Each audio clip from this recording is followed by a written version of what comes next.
Hi everybody and welcome. Today I have Philips TK4206 headphones and I'm going to show you how to fix Bluetooth pairing issues. So as you can see, I am now in settings and connected devices. Now we have to scroll all the way down and click connection preferences and then Bluetooth. Now we have to disable Bluetooth for a moment. Meantime, we can turn off our headphones with this button over here.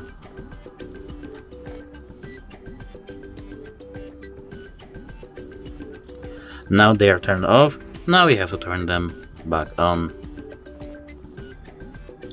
Now we can enable Bluetooth and check if we can connect with our headphones.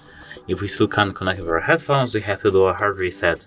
If hard reset doesn't help, we have to contact the device support. And that's it. Hope it helps you. Goodbye.